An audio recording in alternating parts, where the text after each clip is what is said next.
안녕하세요. 반갑습니다. 어때요? 여러분들이 영어 공부하면서 참 힘든 게 있죠. 영어 단어입니다. 영어 단어. 내가 아무리 독해 문법을 열심히 하려고 그래도 즉 곡 선생님이 열심히 문법을 가르쳐 주시는데도 외워야 될 단어가 너무 많은 거예요. 예, 문법에서도 실제로 단어가 절대적인 비중을 차지하니까요. 여러분들이 지금까지 영어 공부를 함에 있어서 아마 가장 많은 스트레스를 받은 부분이 단어가 아닐까라고 생각을 해봅니다. 정말 내가 이 단어만 된다라면 뭐 영어는 한순간에 끝낼 수 있을 것 같은데요. 그렇죠? 그런데 이제 미리 말씀드리면 영어 단어는요. 여러분들이 조금만 노력하면 아주 강력한 습득력을 기를 수가 있어요. 지금까지 많은 학생들이 생각해요. 나는 머리가 나빠서 단어가 안 되는 것 같아. 내가 전날 6시간을 단어를 죽기 살기로 외웠는데 자고 일어났더니 10개 기억나. 난 정말 머리가 나쁜가 봐.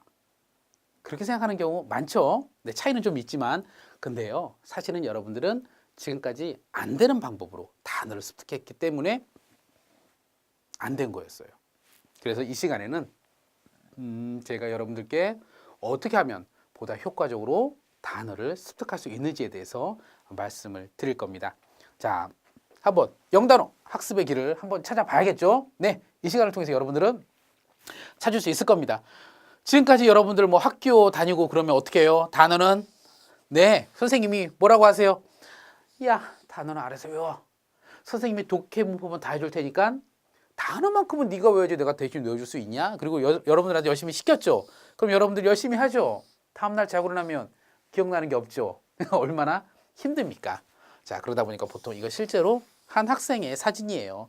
아주 깨알같이 썼습니다. 똑같은 단어를 끊임없이 깨알같이 썼어요. 얼마나 힘듭니까? 그러다 보니까 이게 또 중복되고 증복되고 또 반복되다 보니까 당연히 네, 단어 힘들어지고 결국에는 단어 때문에 그렇죠. 영포자가 발생을 하는 거죠. 그래서 실제로는 어휘를 못하기 때문에 영포자가 생기는 거지 독해 문법을 못하기 때문에 생기는 거는 아니다라고 보셔도 될 것 같습니다. 자, 뭐 우리가 지금 금방 전에도 제가 얘기했죠. 영어 공부에 있어서 그렇죠. 나의 가장 큰 걱정거리 과연 뭘까요? 네. 그런데 이 걱정거리 뭔가 해결을 해야 되는데 선생님한테 여쭤보면 얘기를 해주는 분이 없어요. 학교 선생님도 학원 선생님도 혹은 기타 다른 선생님도 단어는 이렇게 네이버 지식을 쳐다봐도 매일같이 구체적인 얘기는 없고 그냥 열심히 반복해서 봐라라는 얘기 정도. 그렇죠. 그런 얘기하고 또 어려운 어원 얘기나 하고. 그렇죠. 그러니까 점점점 별것도 아닌데 단어는 멀어져 보이는 겁니다. 자, 그래서 대한민국 그 누구도 여러분들한테 말을 못하죠. 영어 선생님 99%가 이 해결 방법을 모르는 거예요. 여러분들이 가장 큰 걱정거리임에도 불구하고 해결 방법을 모르니 말을 못하죠. 그러다 보니까 어때요?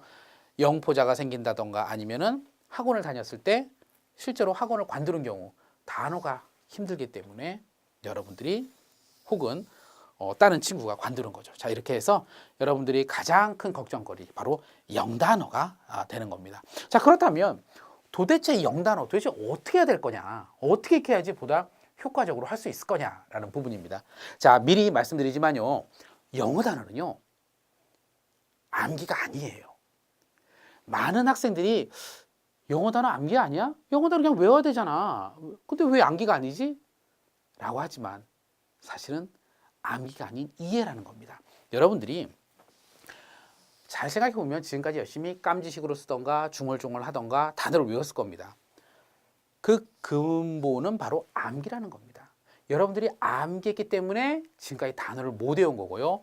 암기하는 순간 영어 단어는 독이 됩니다. 영어 단어는요, 사실은 이해예요. 이해. 여러분들이 이전과 달리 지금부터 강력한 어휘 습득력, 즉 어휘 습득력, 즉 강력하게 단어를 익히고 싶으면 지금부터 뭘 해야 된다? 이해를 해야 됩니다. 이해를 해야지만 여러분들이 이전과 달리 아주 쉽게 효과적으로 단어를 익힐 수 있다는 그런 점입니다. 자, 그러면 제가 여러분들께 설명을 해야 되니까 발음과 스펠링과 뜻을 나눠서 각각 설명을 드릴 겁니다. 그래서 발음에 대한 거 한번 설명을 드리고요. 다음에 스펠링 학습법 그리고 뜻 학습법에 대해서 말씀을 드리니까 이걸 가지고 오늘 이론입니다.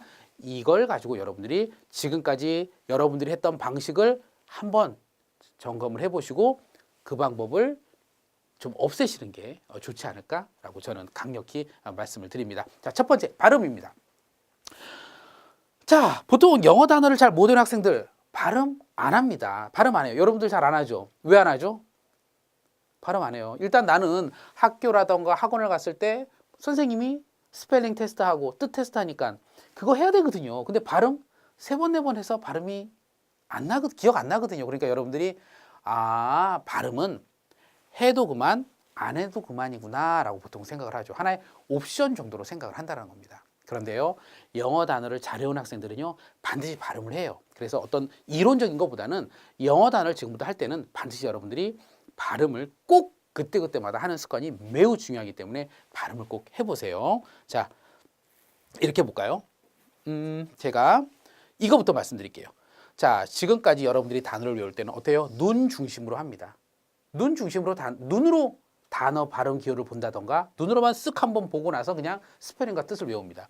그러지 않고요. 이제는 어떻게 해야 되느냐? 이제 원어민의 발음을 듣는 게 가장 좋겠죠. 원어민의 발음을 듣고 여러분들이 중얼중얼 말로 하는 것이 가장 중요합니다. 보통은 얘기하죠. 얘들아, 단어 외울 때 발음은 꼭 해라 라고 보통은 얘기를 합니다. 근데 말이 쉽죠. 그리고 그냥 그냥 하는 거구나 라고만 알고 있는데요. 실제 이게 과학적으로도 증명이 됐어요. 뉴욕대에서 쥐실험을 했어요. 쥐실험을. 어떻게 했냐면요.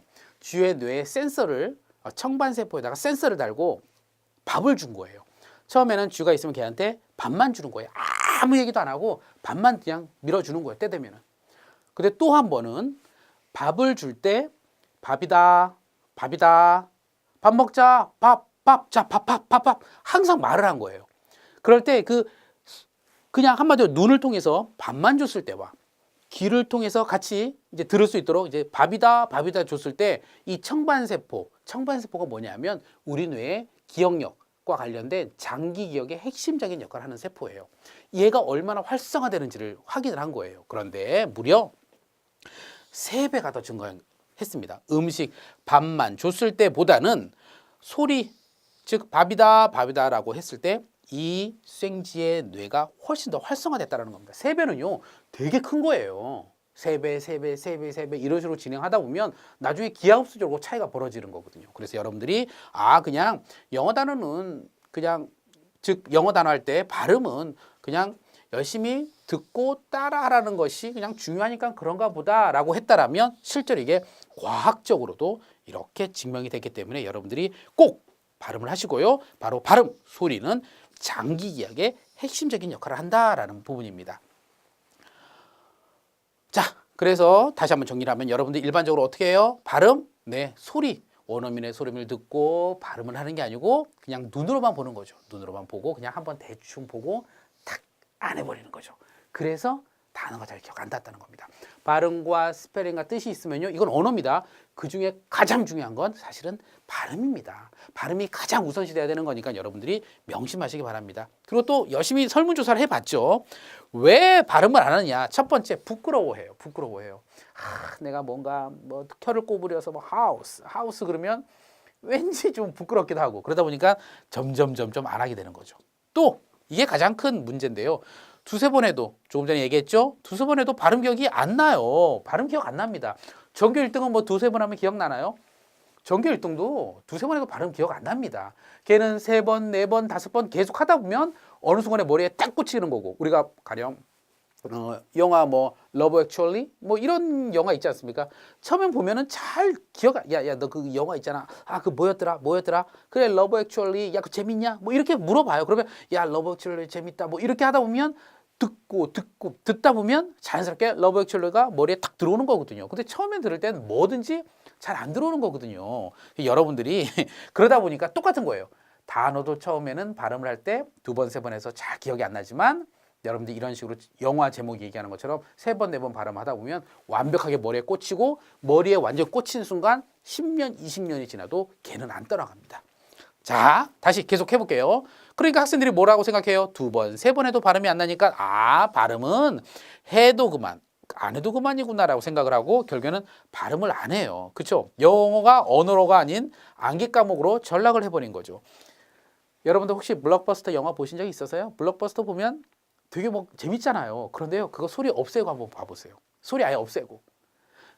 재미 되게 없어요. 보통 2, 3분 이상 못 봐요. 그런 블록버스터조차도 소리 없으면 재미가 없거든요. 단어는 소리 없으면 더 재미없죠. 그러니까 더 지루한 거예요. 아유, 영어 단어 지겨워. 그쵸? 이제는 발음 끼워 보는 것마저도 이제 생략을 합니다. 그래서 요즘 학생들 어때요? 발음 끼워 잘 못 봐요. 그쵸? 여러분들은 뭐 잘 보시나요? 잘 보시면 잘 하시는 거예요. 못 보시면 아, 내가 정말 실제로 발음 끼워 생략을 하는구나. 그리고 스펠링을 보고 대충 발음을 하는구나라고 아마 말씀을 드려도 맞는 얘기일 겁니다. 보통은 요즘에는 발음 기호보다는 스펠링만 보고 대충 발음을 해요. 그러다 보니까는 발음이 더 안 좋아한 거죠. 옛날에 이런 학생이 있었어요. 이 피지컬러지, P가 묵음인데 PSY로 시작하니까 어떤 학생이 피지컬러지 이렇게 하는 학생이 있어요. 사이컬러지인데 이런 식으로 이렇게 하다 보면 완전히 틀어지는 거죠. 예, 그렇죠. 그래서 여러분들이 발음은 원어민의 발음을 꼭 듣는 게 가장 중요하고요. 그게 안 되면 발음 기호를 보고서라도 여러분들이 발음은 좀 계속 해보는 게 상당히 중요합니다. 이렇게 해서 계속 이어지다 보면 결국에는 확신이 없어요. 내가 하는 발음이 이게 중요하지 않다를 떠나서 이게 뭔가 정확하지 않다라는 걸 본능적으로 알거든요. 아, 내가 발음을 하긴 하지만 이게 정확한 발음은 아닌 것 같아. 확신이 없어요. 그러면 어떻게 해요? 사람이 대충 할 수밖에 없는 거예요. 이게 정확한 발음도 아닌데 내가 온 신을 다해서 외울 수는 없는 거거든요. 그러다 보니까 어떻게 해요? 집중력 저하되고 결국에는 단기교로 이어지는 거죠. 맞습니다. 이렇게 하다 보니까 우리가 실제로 부끄럽거나 두세 번 발음해도 기억이 안 나니까 결국에는 대충 하다 보면 점점점 그게 악순환이 연결이 되는 겁니다. 그래서 굿모닝 복화의 시스템은 여러분들이 항상 발음을 들을 수 있도록 도와줄 겁니다. 그래서 여러분들이 이제는 쉬운 단어라도 매번 발음을 들으면 돼요. 그림을 클릭한다던가 아니면 스피커 클릭해서 뭐 이렇게 해서 뭐 house 발음 듣고 house하고 따라하고 해서 원어민이 미국 사람이 정말 내 옆에서 내가 이거 무슨 단어 이거 뭐지라고 하면 옆에서 정말 house, desk 이렇게 해주는 것처럼 바로 옆에서 원어민이 말해주는 그런 상황을 만들면 됩니다. 그리고 자꾸만 발음을 하다 보면 부끄러움이 없어져요. 그래야지 여러분들이 더 발음의 확신. 와, 이건 원어민 발음 정확하게 하우스 발음을 하니까 분명한 원어민의 발음이라는 것을 확신을 하고 당연히 집중력이 증가하겠죠. 훨씬 더 오래 가는 겁니다. 이렇게 해서 여러분들의 청반세포가 점점 활성화되면서 장기교로 이어져 간다는 것입니다. 자, 부정확한 발음보다는 여러분들이 원어민의 발음 자체를 듣는 것이 가장 완벽하게 제 길을 찾아가는 거니까 가능하시면 원어민의 발음을 항상 듣고 따라하는 그런 과정으로 공부하시기 바랍니다. 아주 간단합니다. 지금까지 말씀드렸던 건 뭐냐면 발음은 이론이 중요한 게 아니에요. 여러분들이 이 지금까지는 스펠링을 보던가 아니면 눈으로 대충 즉 마음속으로 했다라면 이제부터는 원어민의 발음을 귀로 듣고 입으로 말하는 그런 과정이 반드시 병행이 돼야 되고요. 굿모닝 복화에서는 원어민의 발음을 여러분들이 즉각적으로 편리하게 들을 수 있도록 이런 시스템을 제공해 드릴 겁니다.